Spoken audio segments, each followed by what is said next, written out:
This drink is called Grass Consciousness, and it's inspired by that one scene in A Bug's Life. You know which one? At the end, where they kill the grasshoppers? Spoiler alert. This is essentially a savory-leaning Mexican Mai Tai. I mean, it's not all Mexican. It's not really Mexican, I guess, but... I mean, isn't that tiki, though? It's sort of taking different, you know, cultures and ingredients and mashing them together in a really boozy drink, and that's pretty much what this is. This is a modern tiki. I think tiki is out. Tiki's out, so what do we say? Tropical, I guess, is like one way of saying it. So I've had ants and I've had crickets. I've never had grasshoppers. Oh yeah, look at that. You see them? Oh, yeah, that's very healthy looking. Huh. Shammer, you want to try one? So this one doesn't have the legs on it, which I think I'm more comfortable with. Okay. Okay.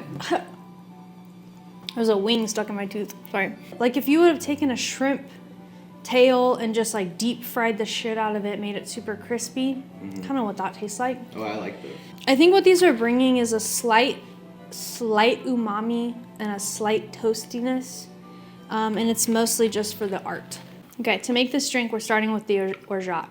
This is pistachios soaked in water overnight. I took the skin off the pistachio after they soaked. This just made for like a greener orgeat. I think that's an important step. Otherwise, I think it would have been a little too brown. I opted for white sugar because it was the most clean flavor and also color. Then I'm putting grasshoppers in. These are fried and salted grasshoppers from Thailand. Yeah, it does have a funky, I think you can taste the crickets. I don't know if it's just because I know that they're in there, but I think you can. I think they are coming through. It's like an umami thing. Yeah, should I tell everyone that we're making this up on the fly?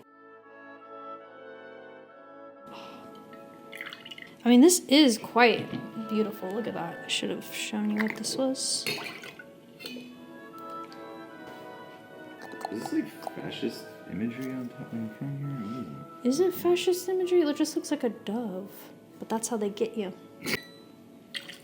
Paranubes, Oaxacan Rum, earthy, funky rum, split with Sotol, which I thought would play well with like the grasshopper and pistachio.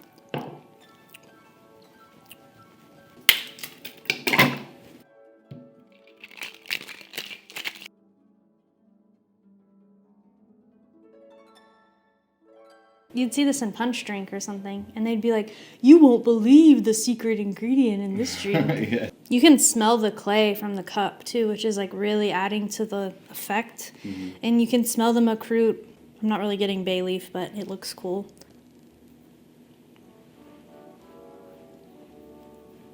I mean, it looks stunning. It's like Michelin.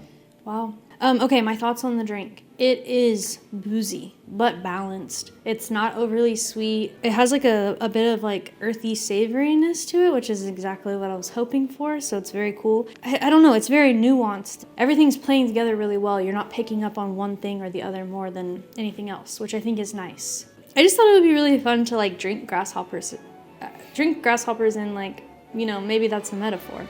Or maybe we're just literally drinking grasshoppers. I don't know I don't want to sound like I'm trying too hard to say something.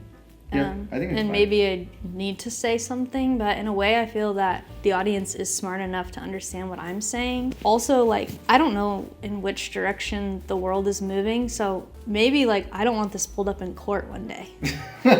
Grass consciousness is not about just only recognizing that the grasshoppers are oppressive colonizers, but it is about doing something about it. It's like they know that they're participating in the system that oppresses them, but it isn't until they lock arms and say, fuck you, that a revolution happens. Just pointing that out. That's just part of the movie.